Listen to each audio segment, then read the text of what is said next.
गण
आधी मन घेई हाती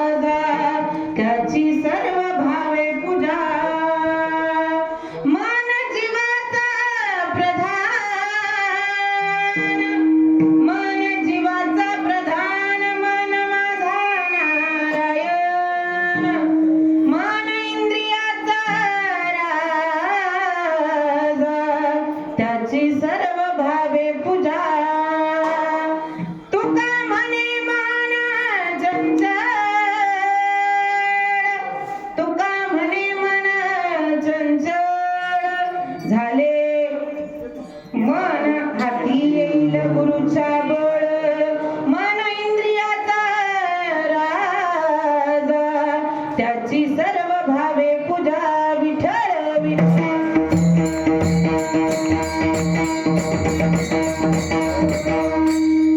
समचरण सरोजम साम्रणीलांबुदाभं जगननीत पाणी मंडनं मंडनानां तरुण तुलसीमाला कंजरं कंजनेत्रं सदयधवलहासं विठ्ठलं चिंतयामि पांडुरंगा गुरु प्रथम नमन दुसरे चरण संताजिया त्यांच्या कृपादाने कथेचा विस्तारू बाबाजी सद्गुरु दास तुकार कलावज्ञ जीव धरार्थावतारं कलंकांक तेजोधिकामोधि वक्त्रं खलानिशपादापणोदार्हदक्षं समाधिस्तमूर्तिं भजे ज्ञानदेवम् अलंकापुरी रम्य सिंहासनस्थं पदं भोजतेजस्परिदः प्रदीशं विधिन्द्रादिदेवे सदा स्तूयमानं समाधिस्तमूर्तिं भजे ज्ञानदेवम् ॐ नमो ज्ञानेश्वराय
बोलतो वचने अति भाविका तुमचा अनुग्रह लाभलो पावन झालो चराचरी प्रथम नमन गुरु गणनाथ उमा शंकराची आसुता चरणावरी ठेवोनी माथा साष्टांगे आता दंडवत दुसरी बंधू शारदा जे चतुराननाची आत्मजा वाक सिद्धी पावे सहजा तिच्या चरण ओजा दंडवत आता बंधू देव ब्राह्मण ज्याचे निपुण्य पावन प्रसन्न होऊनी श्रोते जन द्यामाचे नमन दंडवत आता बंधू साधू सज्जन रात्रंदिवस हरीचे ध्यान विठ्ठल नाम उच्चारिती जन त्या माझे नमन दंडवत आता नमरंग भूमिका कीर्तनी उभे होती लोका ढाळ मृदंग श्रोते देखा त्या माझे नमन दंडवत ऐसे नमन करुणी सकळा हरी कथा बोले बोबड्या बोला अज्ञान म्हणून या फुल्या बाळा चालवी सकळ नाम म्हणे विठ्ठल गणाधीश जो ईश सर्व गुणांचा मुळारंभ आरंभ तो निर्गुणाचा नमो शारदा मूळ चत्वारवाचा गमुपंता अनंत या राघवाचा मन इंद्रियाचा राजा मन इंद्रियाचा राजा त्याची सर्व भावे पूजा म्हणून आधी मन घे हाती तोची गणराज गणपती प्रस्तुत प्राप्त प्रसंगी प्राप्त स्थळी कीर्तनरूपी सेवेसाठी निवडलेला अभंग हा ज्ञानियांचे राजे ज्ञानियांचे शिरोमणी माझी ज्ञानाबाई कसे माझे ज्ञानोबाराय ज्ञानाबाई माझी अनाथाची माया एका जनार्दनी पाय वंदित से कारण का न पाहे अति कुळाचा विचार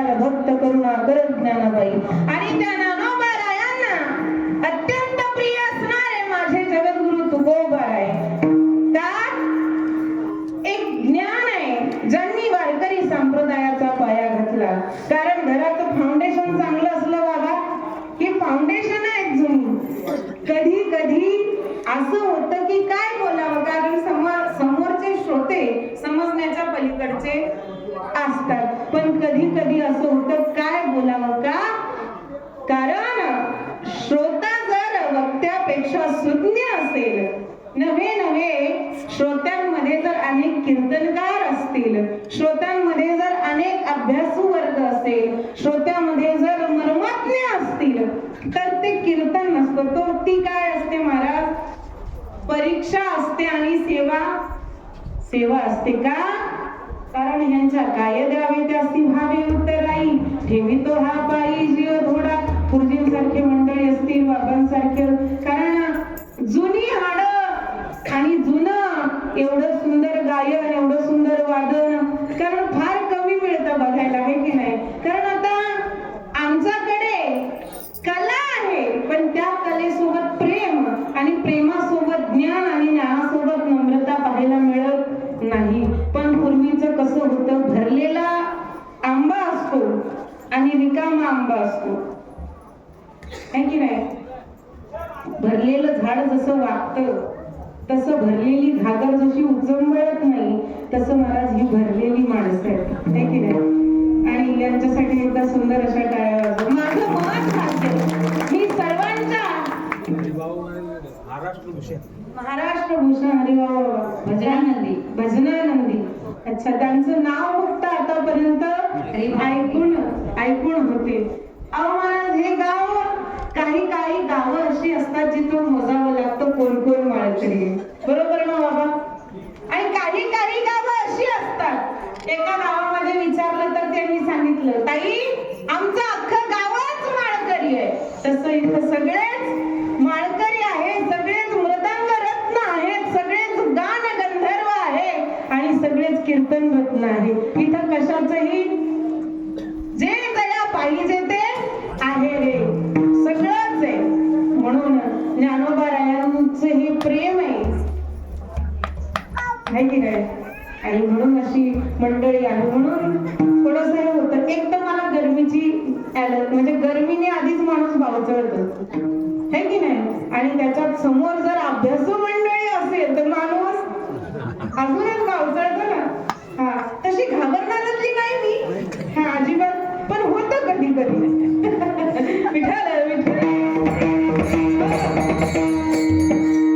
मी सांगत होते की ज्यांनी वारकरी संप्रदायाचा पाया घातला ते माझे ज्ञानोबाराय. का, आमच्या आळंदीची महती अशी आहे, आमच्या ज्ञानोबारायांकडे कुणीही या, कसंही या, माझे ज्ञानोबाराय त्याला खुशीमध्ये घेतात, त्याला जवळ करतात. जसं शेंबडू लेकरू शेंबड असलं भरकं असलं तरी आई त्याला उचलून घेताना काय करते, आळस करते का, त्याला म्हणते का तू मळलाय जवळ येऊ नको. तसे माझे ज्ञानोबाराय.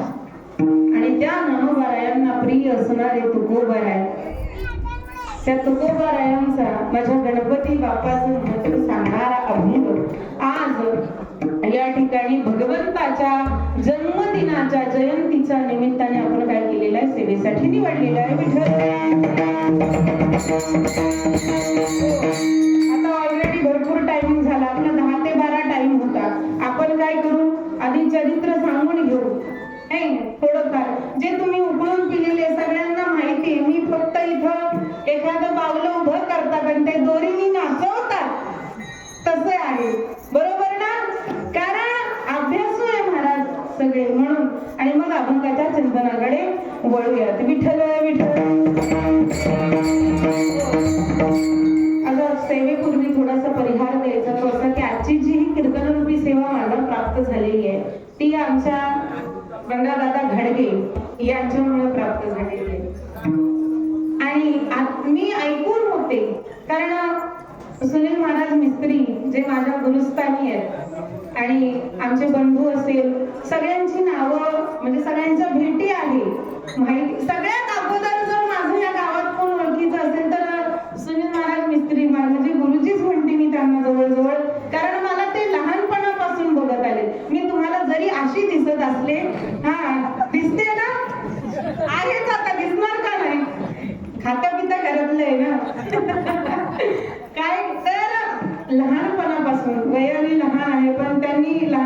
लहानपणापासून बघितलंय मला, अगोदर पासून त्यांची ओळख, आणि त्यांचा मृदंग ऐकणं म्हणजे आम्हाला आमच्या गुरुजींची आठवण यायची. एवढं सुंदर एक एक रत्न आहे महाराज, आणि एक एक रत्न संपूर्ण महाराष्ट्रभर गाजलेलं आहे. आज माझं खरोखर महत् भाग्य आहे आणि आमच्या दादांची कृपा आहे. कारण सामान्य श्रोत्यांमध्ये रोजच कार्यक्रम करतो आपण, पण अभ्यासू श्रोता वर्गामध्ये जिथं चुकलं तरी सांगणारी मंडळी बसलेली आहेत समोर. अशा श्रोत्यांमध्ये कार्यक्रम करणं हे तो भाग्याची संपत्ती. उजळले भाग्य आता अवघी चिंता वारली, विठ्ठल विठ्ठल. म्हणून सगळ्यांच्या चरणी नतमस्तक होते आणि सगळ्यांच्या चरणावर साष्टांग प्रणिपात करून मस्तक चरणावर ठेवून आणि सेवेला सुरुवात करते. तुकोबाराय म्हणतात, आधी मन घेई हाती, मन इंद्रियाचा राजा आहे, म्हणून त्याची सर्व भावे पूजा केली जाते. मनाला आवडणं फार गरजेचं आहे. सगळ्या गोष्टींना कारण जर काय असेल तर ते मन आहे. म्हणून तुकोबाराय म्हणतात, तुम्ही काय करा, सरळ सरळ अभंगाचा एका लाईन मध्ये अर्थ सांगायचा म्हणजे तुकोबाराय काय म्हणतात, तुम्ही तुमचं मन इतरत्र कुठं लावण्यापेक्षा आणि त्याला सैरा वैरा मोकाट सोडण्यापेक्षा, कारण वळू जर उधळला तर त्याला थांबवता येत नाही. मग मनरूपी बैल, मनरूपी घोडा हा एवढा चंचल आहे, त्याला आवडणं फार कठीण आहे. कारण मन बसल्या बसल्या इथून महाराज दिल्लीला सुद्धा जाऊन येऊ शकतं. म्हणून तुकोबाराय म्हणतात, त्याला भगवंताच्या, त्याला त्या गणपती बाप्पाच्या चरणावर लावा, त्याला त्या दोरीने बांधा. कशा कशाला? भगवंताच्या चरणाला आणि तुमच्या मनाला, आणि भगवंताच्या सेवेमध्ये तुमचं मन गुंतवा. हा झाला अभंगाचा सरळ सरळ अर्थ. विठ्ठल विठ्ठल.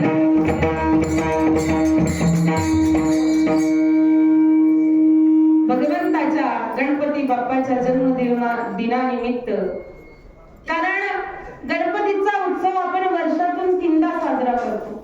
एक आता जो करतोय माघी गणेश उत्सव, एक करतो भाद्रपद महिन्यामध्ये आणि एक करतो आपण वैशाख महिन्यामध्ये. बरोबर आहे?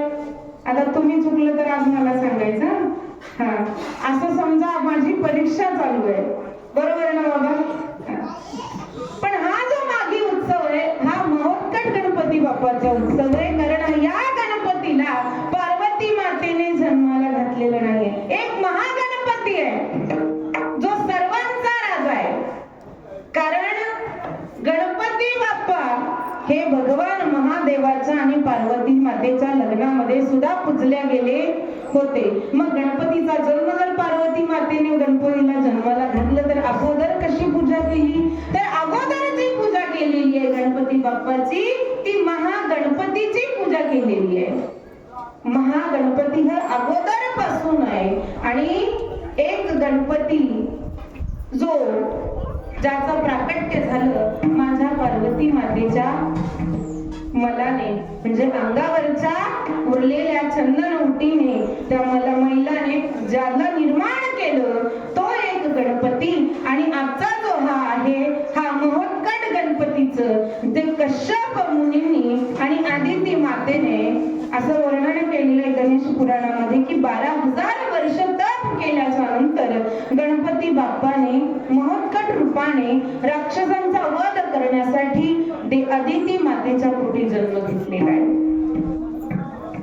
तसं महाराज गणपती बद्दल सांगायचं तर किती सोपं आहे आणि किती अवघड आहे. कारण सूक्ष्म अतिसूक्ष्म पाहणारा देव म्हणजे माझा गणपती बाप्पा आहे. तुमच्या सगळ्या चुका पोटात घालणारा देव म्हणजे गणपती बाप्पा आहे. तुमचं सगळं ऐकून घेणारा दुःख म्हणजे गणपती बाप्पा आहे. पण आपण देवाला दुःख सांगायला जात, आपण शेजारणीला सांगू पण देवाला सांगत नाही. बरोबर ना? आपण देवा शेजारणीकडे मागू पण देवाकडे मागत नाही. तो विघ्नहर्ता आहे, तो देणारा आहे, तो आपल्या चेहऱ्यावर हसू आणणारा सुद्धा आहे किंवा आपल्या भाग्याच्या रेषा बदलणारा सुद्धा कोण आहे? तो गणपती बाप्पाच आहे. महाराज विद्येची देवता आहे. तो काय देत नाही, त्याची पूजा जर केली तर तो सगळं काही देतो. तुकोबाराय म्हणतात ना, जर देवाची पूजा केली तर तो काय करतो? देव उभा मागे पुढे देव उभा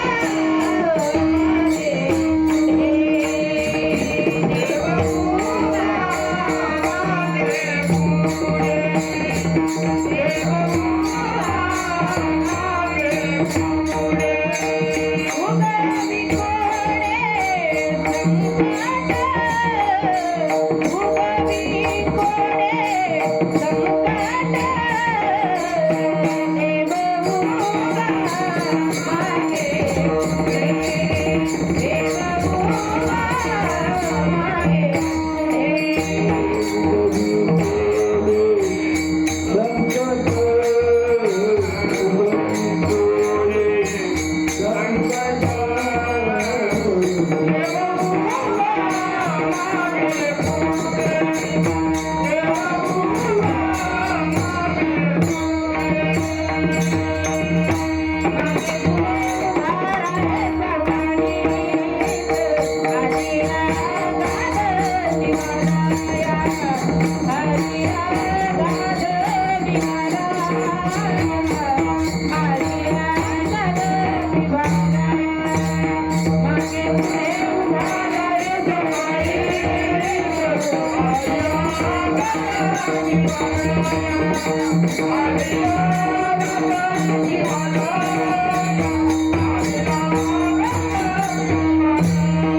आपण देवाजवळ जातो, जात असं नाही, जातो पण कधी वार बघून देवाजवळ आपण जातो, वेळ बघून जातो किंवा आपल्यावर आलेली परिस्थिती बघून जातो. देवाजवळ कायम राहण्यासाठी कुंती मातेने काय केलं महाराज, ती त्याला म्हणते देवा तू मला कायम दुःख दे. आपण कधी जातो देवाकडं, जेव्हा दुःख आलं त्या वेळेला आपण भगवंताकडे जातो. पण माझ्या कुंती मातेने काय केलं होतं, कुंती मातेने, द्रौपदीने नाही, कुंती मातेने ज्या वेळेला महाभारत संपलं, युद्ध संपलं, सगळं संपलं, भगवान परमात्मा नाही, एकदा भगवान परमात्मा द्वारकेवरून हस्तिनापूरला गेले. सगळ्यांची भेट झाल्याच्या नंतर, उत्तरेच्या गर्भाची रक्षा केल्याच्या नंतर, कारण उत्तरेने बघ अगोदर ज्या वेळेला द्रौपदीची रक्षा केली त्यावेळेला द्रौपदीने काय केलं होतं, आधी सगळ्यांसमोर हात जोडले, पण कुणी धावून आलं नाही, पांडव आले नाही, कौरवांचा प्रश्नच सोडा, अहो शुक्राचार्य भीष्माचार्य आले नाही, कृपाचार्य आले नाही, द्रोणाचार्य आले नाही, विदुरही होते तेही आले नाही, कर्णासारखा महारथीने सुद्धा तिला वाचवलं नाही, कुणीच वाचवलं नाही, म्हणून तिला म्हणावं लागलं कोठे गुंतलासी. हे उत्तरेच्या लक्षात होतं की माझ्या सासूने सगळ्यात शेवटी देवाला हाक मारली होती, म्हणून तिने अगोदरच देवाला हाक मारली आणि त्या गर्भाचं रक्षण माझ्या भगवंताने केलं. मग त्या गर्भाचं रक्षण झाल्याच्या नंतर भगवंताने कडे प्रत्येकाने काही ना काही मागितलं. त्या वेळेला माझी कुंती माता भगवंताला म्हणते देवा मला जर द्यायचं असेल ना तर बाकीचं काही देऊ नको, मुझे अगर देना है हे द्वारिकाधीश तो मुझे बस दुखों से घिरे रखना. क्यों? क्योंकि सुख में तुम्हारी याद नहीं आती केशव, तुम्हारी याद तो बस दुख में ही आती है. सुखात देवाची आठवण येते का? खरंच सांगा, येते? अजिबात येत नाही. पण ज्या वेळेला दुःखाचा डोंगर आपल्यावर कोसळतो त्यावेळेला त्याची आठवण आल्याशिवाय राहत नाही. म्हणून त्याचे एक नाव आहे विघ्न हरता, जो विघ्न दूर करतो. मग म्हणून काय करतो तो, मागे पुढे उभा सांभाळायला राहतो. म्हणून आपण त्याच्या जवळ जाणं फार गरजेचं आहे. पण आपलं विचित्र वेगळं आहे. आम्ही रडायचं जरी असलो महाराज तरी रडतो कुणाजवळ? अहो मला तर असं वाटतं घरातली माणसं बाहेर गेल्यावर बायकांचा परमार्थ फार सोपा आहे. कारण आम्हाला लवकर तो प्राप्त होतो का?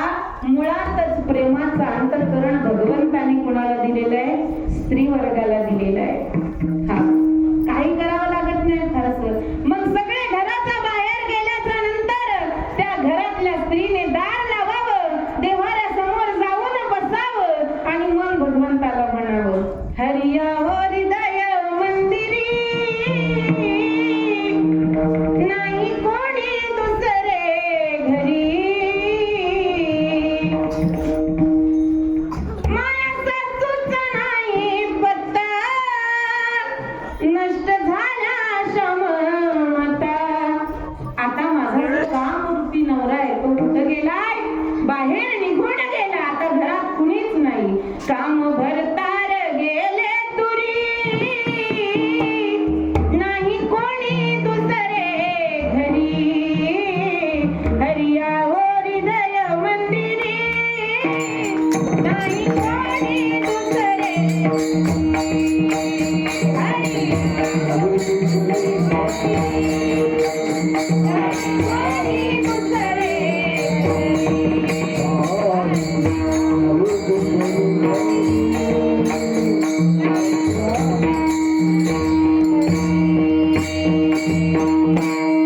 मला सांगा, एवढं जर प्रेमाने त्याला हाक मारली तर तो येणार नाही? सुंदर भजन आहे ना, कोण कहते हैं भगवान मीरा के तरह तुम बुलाते नहीं. 5,500 वर्ष माझा भगवान श्री कृष्ण परमात्म्याला जाऊन झाले होते, तरी सुद्धा कुणासाठी आला? तरी सुद्धा त्या मीरेसाठी आला. मग आपल्यासाठी नमस्कार बाबा बसा. विठ्ठल विठ्ठल.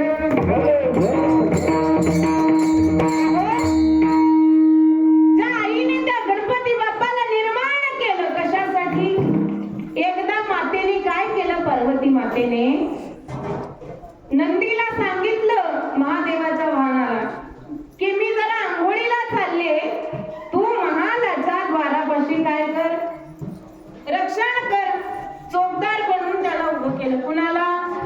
नंदीला. आता नंदी महाराज नंदी कुणालाच जाऊ दिलं नाही, पण नंदीचे मालक आल्याच्या नंतर नंदीला काही थांबवता आलं नाही. का? आतमध्ये सरोवरा, महालाच्या आतमध्ये सरोवरामध्ये माता पार्वती आणि जया आणि विजया स्नान करत होत्या. कशामध्ये? सरोवरात.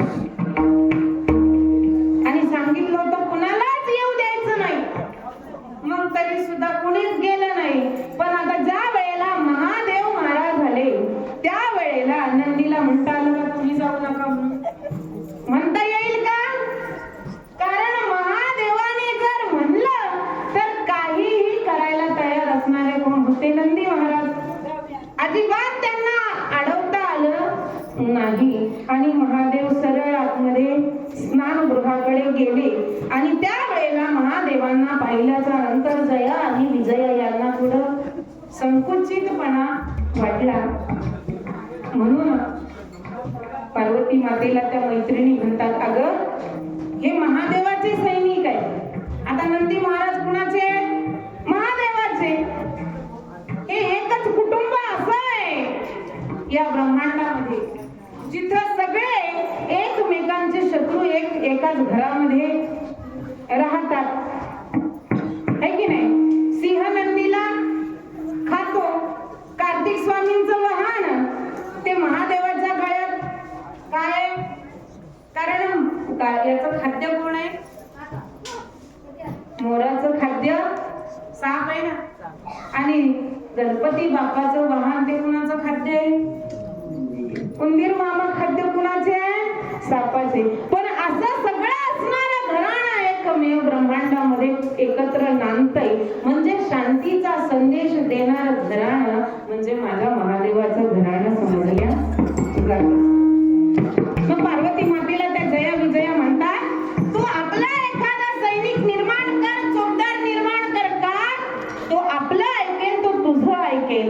आणि म्हणून लक्ष्मी मातेने जे चंदन जे उपटन दिलं होतं, पार्वती मातेला 12 वर्ष तपश्चर्या करून पार्वती माता आल्या होत्या. कारण पुत्र प्राप्तीसाठी, गणेशाच्या प्राप्तीसाठी 12 वर्ष तपश्चर्या करावी लागली होती पार्वती मातेला सुद्धा. आणि 12 वर्षाच्या नंतर ज्या वेळेला पहिल्यांदा पार्वती माता आल्या त्यावेळेला महादेवाची त्यांची भेट झाली नाही. पण त्या स्नानगृहामध्ये गेल्या असताना आपल्या अंगाला लावलेल्या चंदनाच्या उटीपासून मैलापासून त्यांनी काय केलेलं आहे, एक पुतळा घडवला आणि त्याच्यामध्ये प्राणाची फुंकार केली आणि त्याच्यापासून गणपती बाप्पाचं काय झालेलं आहे, निर्माण झालेलं आहे. आणि सांगितलं, बाळा हा दंड तुझ्या हातामध्ये घे आणि महालाच्या द्वाराचं रक्षण कर का, मी आता स्नानासाठी जाते. किती रक्षण करतो देव बघा, स्वतःच्या मातेसाठी स्वतःचं मुंडकं.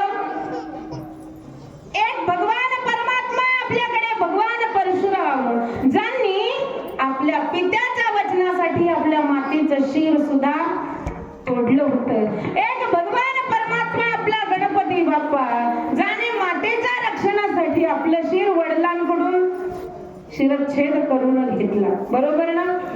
हा, आणि रक्षण करता कुणालाच आत जाऊ दिलं नाही. सगळे खबर, सगळे देव, सगळे वैतागल्याच्या नंतर सुद्धा कुणालाच जाऊ देना आतमध्ये. आणि मग महादेव येतात, त्या वेळेला महादेवांना सुद्धा जाऊ देत नाही.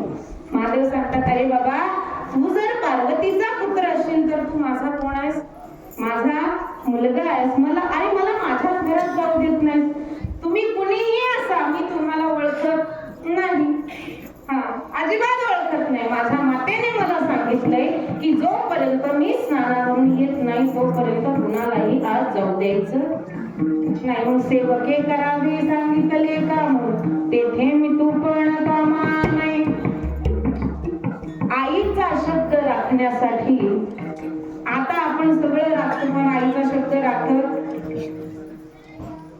अजिबात राखत नाही. एक लेकरू, अहो महाराज, एकाने आईचा शब्द राखण्यासाठी 14 वर्षाचा वनवास भोगला, बरोबर ना. आणि तरी वनवासामध्ये पंचवटीमध्ये ज्या वेळेला कैकेयी माता आणि तिन्ही माता जातात त्यावेळेला माझा प्रभू रामचंद्र सगळ्यात अगोदर कुणाच्या चरणी लागतात, कैकेयी मातेच्या. का, जगाला बोध देतात, जगाला सांगतात, बाबा जगाला कैकेयीला जगाने दोष देऊ नये, माझी सावत्र आई आहे म्हणून अगोदर तिच्या चरणावर नतमस्तक होतात, बरोबर ना. रामायणासारखी पात्र दुसरीकडे कुठेही पाहायला मिळत नाही. तर आपले कीर्तनकार सांगतात की आचरण करावं ते रामचरित्राचं आणि उच्चारण करावं ते कृष्ण चरित्राचं. आपलं उलट आहे, आपण आचरण करतो कृष्ण चरित्राचं आणि उच्चारण करतो. रामायण सुंदरच आहे महाराज. तुलसीदास महाराज खूप सुंदर म्हणतात. दृष्टांतामध्ये दृष्टांत सांगते, माझं ध्यानात आहे, नाही तर तुम्ही म्हणाल हिची गाडी सटकली, गाडी जागेवर आहे माझी. रामायणासारखं या जगामध्ये दुसरं सुख नाही आहे. महाभारत असावं प्रत्येक घरात का रामायण असावं? काय असावं बाबा? रामायण असावं. आज प्रत्येक घरात काय बाबाजी? महाभारत. रामायणात सुंदर तुलसीदास महाराज वर्णन करतात, मंगल भवन अमंगल हारी द्रव सुदशरथ जर विहारी सिया राम जय जय राम, सिया राम जय होई है वही जो राम रच राखा. जगात तेच होणार आहे जे त्यांनी ठरवलं. आपण भरपूर काय ठरवू. म्हणून रामायण सारखं पात्र नाही. आईचं पालन करण्याचं सावत्र मुलाने पाळावा शब्द, एवढं सामर्थ्य, एवढं आईवर प्रेम. तसं त्या गणपतीचं, माझ्या गणेशाचं कुणावर प्रेम आहे? त्या विघ्नहर्त्याचं. कारण तूच सुख करता, तूच दुःख हरता, अवघ्या दिनांचा नाता. बाप्पा मोरया रे, बाप्पा मोरया रे, चरणी ठेवी माझा. त्या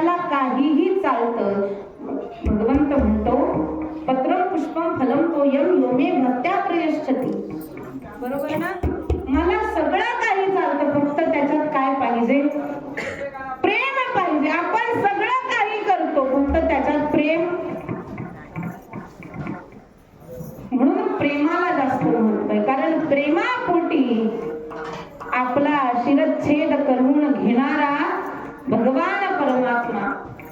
युद्ध झालं तुंबळ आणि स्वतःच्या वडिलांनी शिरच्छेद केला.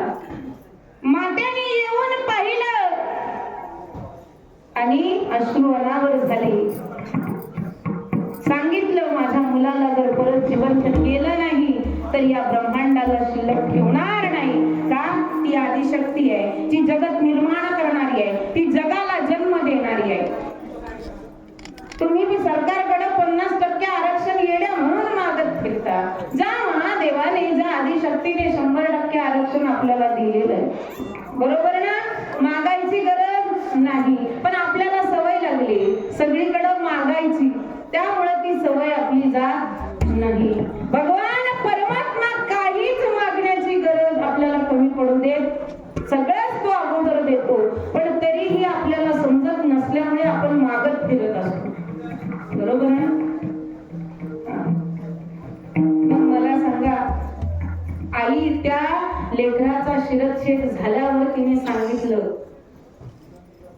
माझ्या मुलाला जर जिवंत केलं नाही तर सगळ्या ब्रह्मांडाचा नाश मी केल्याशिवाय राहणार नाही. म्हणून दक्षिण दिशेला नुकताच जन्माला आलेला जो कोणी नवजात शिशु असेल त्याचं शीर आणायचं. सगळ्या इंद्रादी देवांना सांगून ते शीर आणलं.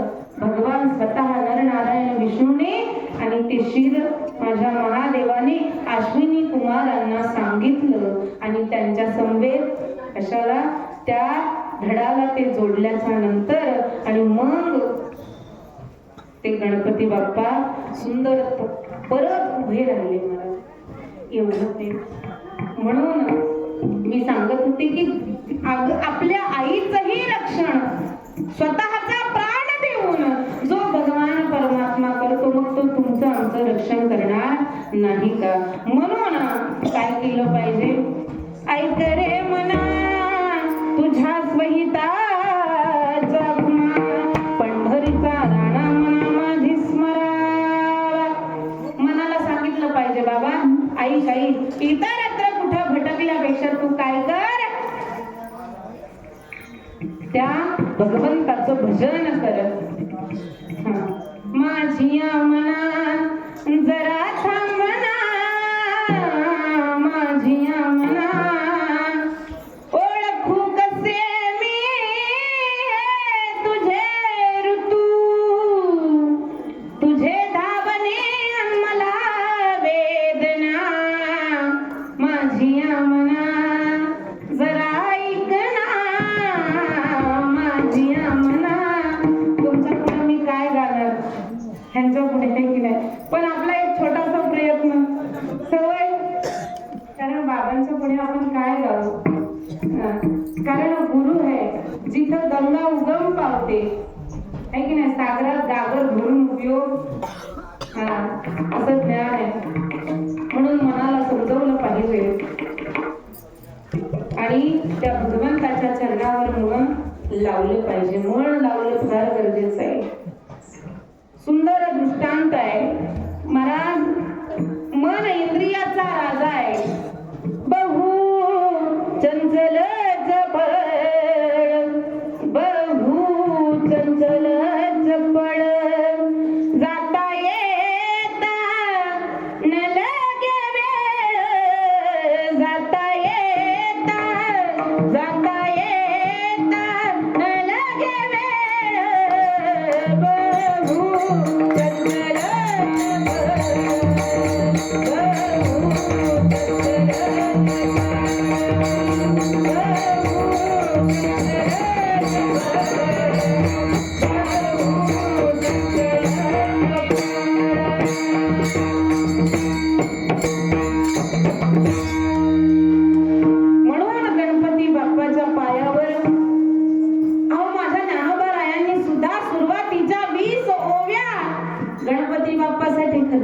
केल्यात ना.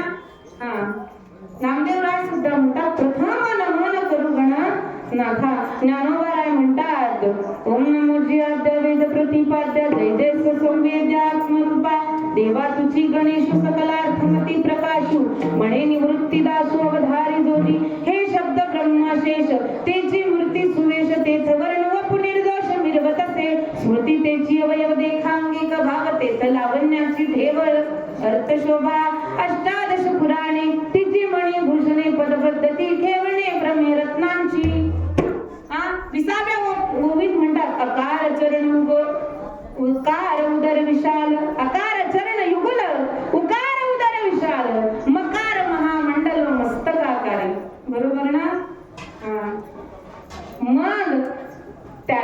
आलंय पाजल्याच्या नंतर तो किती सूक्ष्म आहे, किती तीक्ष्ण आहे, कसा आहे याचं वर्णन ज्ञानोबारायांनी सुद्धा आपलं मन सुरुवातीला कुठे लावलं? त्या गणपती बाप्पाच्या चरणावर लावलं. कारण कुठलंही कार्य करताना आधी सुरुवात कुठून करावी लागते? प्रत्येक गोष्टीचा जीवनामध्ये श्री गणेशा करावा लागतो. कारण त्या गणपती बाप्पा सारख्या आपल्या चुका पोटात घेणारा दुसरा देव नाही. सगळं साठवून पोटामध्ये घेतात. म्हणून तर म्हणतात ना, फणीवर फणीवर बंधन नाही आहे, फणीवर बंधना. सापाचं बंधन गणपती बाप्पाच्या पोटाला आहे. महादेवाच्या गळ्यातील सापाचं बंधन जाणवं म्हणून त्या गणपती बाप्पाने आपल्या पोटाला बांधलेले. का? संपूर्ण जगताच्या ब्रह्मांडाच्या चुका पोटात घेण्याची ताकद कोणामध्ये असेल तर गणपती बाप्पामध्ये आहे. या जगामध्ये दुसरं कोणीही एवढं क्षमाशील माफ करत नाही. देव माफच करत नाही. देव माफ करत नाही. संतांचा जर अपमान केला तर करत नाही. तो त्याचा अपमान झाल्यावर माफ करतो. पितर आपल्याला कधीच माफ करत नाही. पितर संतांनी सांगू द्या, देवाने सांगू द्या, कुणीही सांगू द्या, पण पितर आपल्याला कधीच माफ करत नाही. म्हणून आपण दरवर्षी न चुकता वर्ष श्राद्ध पुण्यतिथी पितर जे घालतो ना ते म्हणून घालतो. आणि जे घालत नाही त्यांना दारिद्र्य आल्याशिवाय राहत नाही. पण भगवान परमात्मा असा आहे की तो कितीही आपण चुका केल्या आणि त्याच्या जवळ आपल्या चुकांची माफी मागितली, त्याला सांगितलं बाबा आतापर्यंत जेवढ्या चुका करायच्या होत्या त्या केल्या, पण भगवंता आता आमच्या चुका, माझ्या चुका पदरात घे आणि दुर्बुद्धी ते मना कदा भजो नारायणा. दुर्बुद्धी जाऊन सद्बुद्धी देण्याचं कार्य तू भगवंता. पण मला वाटतं आपण देवाकडे जाताना चाळणी घेऊन गेलेलो असलं पाहिजे. ज्या वेळेला देव बुद्धी देत होता त्या वेळेला काही माणसं देवाकडे गाळण घेऊन जातात. गाळणीत पाणी राहतं का? नाही राहत ना. राहतं का मला सांगा? तुम्ही गाळणी पाण्यात टाकली, चाळणी म्हणा गाळणी म्हणा, चहाची गाळण आणि गहू चाळायची चाळण, बरोबर का मावल्यांना? बरोबर ना? कारण संसाराचा अनुभव का नाही मला? लग्न झाल्यावर येतो ना, बिना लग्नाचं काही येत नाही. माणूस किती मोठं झालं तरी.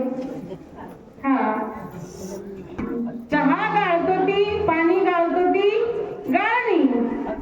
आपण चाळणी घेऊन गेलो होतो बुद्धी देताना. का? आपल्याला कितीही भगवंताने बुद्धी दिली तरी आपल्या बुद्धीमध्ये काही घुसत अजिबात घुसत नाही. आपल्याला वैराग्यही प्राप्त होतं. तुकोबाला आपलं वैराग्य कसं आहे? स्मशानापर्यंतचं वैराग्य. एखाद्या प्रेताला तुम्ही जाळून येता आणि माहितीवरून आल्याच्या नंतर तुमचं वैराग्य किती वेळ टिकून राहतं? जोपर्यंत तुम्ही स्नान करून परत बाहेर येत नाही तोपर्यंत ते वैराग्य टिकून. एकदा आंघोळ करून बाहेर आला की वैराग्य संपलं. पण आपण आपली बुद्धी, आपली मन आपण त्याच्यामुळे म्हणून भगवंताकडे जा. कारण संसार हा करावा लागत नाही, तो होतो. सांगतात ना रोज की लग्न केल्याच्या नंतर मुलाबाळांना नवस करावे लागत नाही.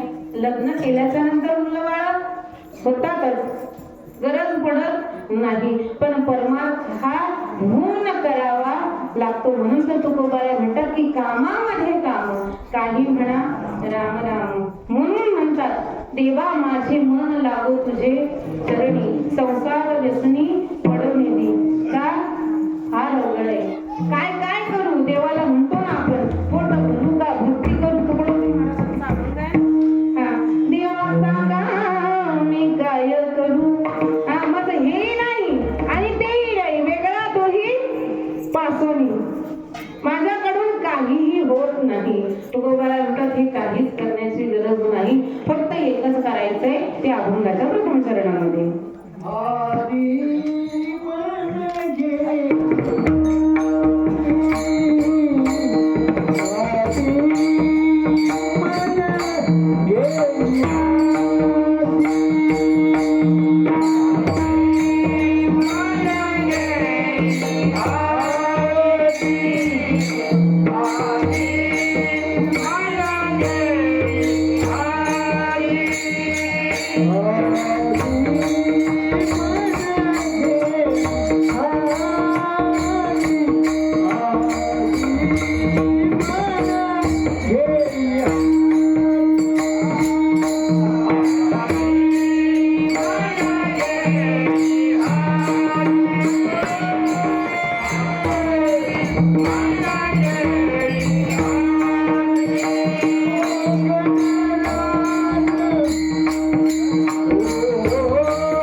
तुमचा हात दुखत असेल. विठ्ठल विठ्ठल.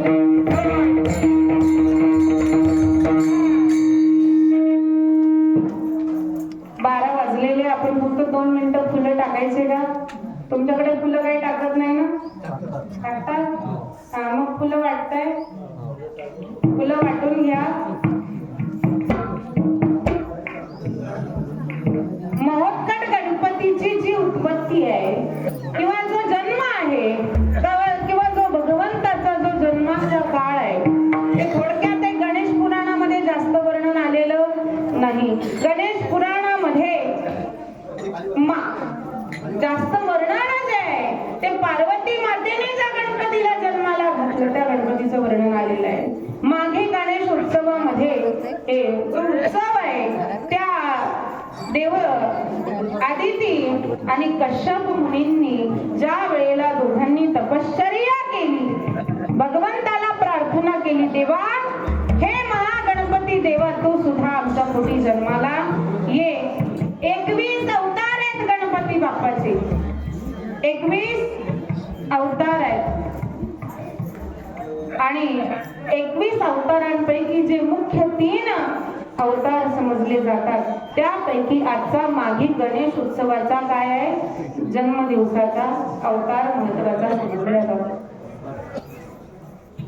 12,000 वर्ष तपश्चर्या करून आदिती माता आणि कश्यप मुनी आल्याच्या नंतर भगवंताला प्रार्थना केल्याच्या नंतर गणपती बाप्पा त्या आदिती मातेच्या उदरामध्ये आहेत. आणि सगळ्यात महत्वाचं म्हणजे ऋषी मुनींना सगळीकडे त्रास झाला होता आणि आता त्यांना कुणीही मारू शकत नाही, म्हणून त्यांच्या वधासाठी महोत्कट गणपतीची 2 दैत्य जे अति मातले होते त्यांना कुणीही मारू शकणार नव्हतं. म्हणून महागणपतीने आदिती मातेला आशीर्वाद दिला होता की मी तुमच्या उदरी जन्माला येईन. तो शब्द पाळण्यासाठी ती आदिती माता गरोदर आहे आणि भगवान गणपती महागणपती विनायक नावाने त्या आदिती मातेच्या पोटी आजच्या दिवशी माघी उत्सवाच्या दिवशी जन्माला आलेले आहेत. आणि बरोबर ज्या वेळेला सूर्य मध्यान्नावर येतो त्या वेळेला ती आदिती माता त्या बालकाला, त्या गणपतीला, त्या विनायकाला जन्म देते. बोला गणपती भगवान की. आणि फुलं कुठे टाकता तुम्ही? परत घ्या रिटर्न गजानना गजानना श्रीपती नंदन गजानना. टाळी वाजवा, टाळी. ओ गजानना गजानना पार्वती नंदन गजानना.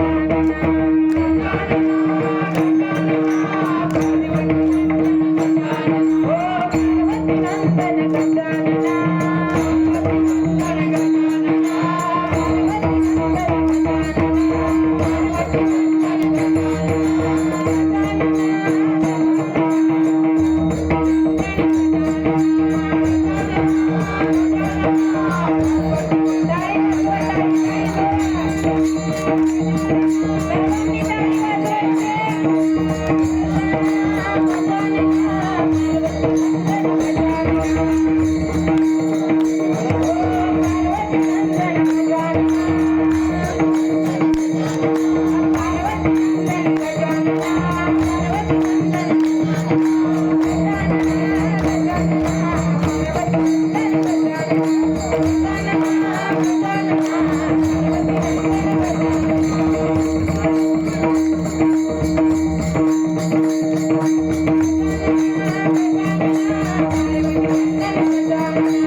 प्रज्वलित करण्यात आपलं मन गुंतवतो.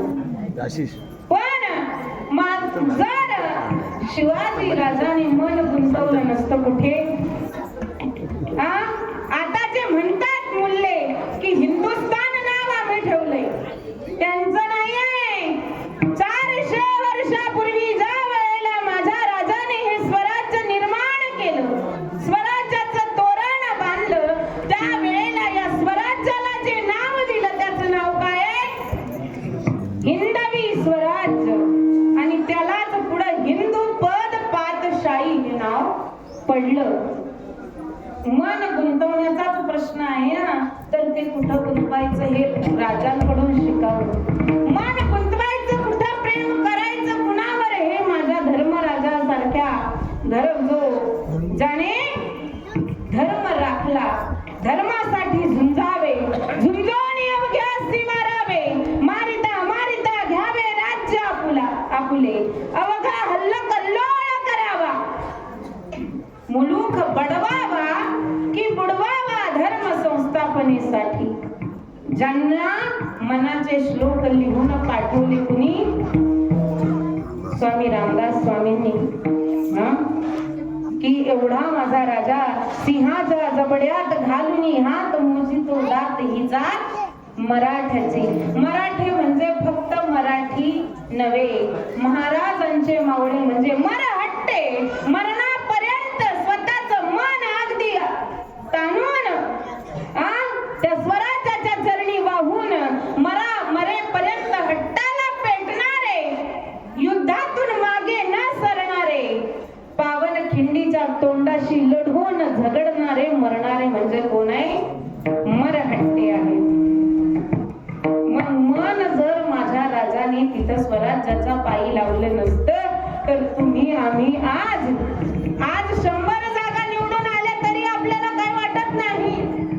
परत 1600 वर्षाचा अंधकार ज्या माझ्या जिजाऊ आईसाहेबांनी घालवला, बरोबर आहे ना? किती वर्षाचा अंधकार होता? 1, 2, 3 वर्षाचा होता का? नाही, 1600 वर्षाचा अंधकार होता.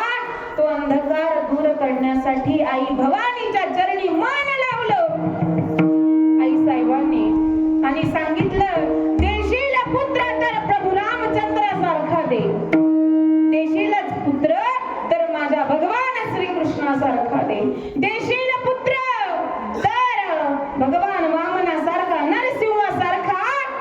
जसा नरसिंहाला फाडलं त्या हिरण्यकश्यपूला डर फाडलं ना, असा पुत्र माझ्या पोटी जन्माला घाल.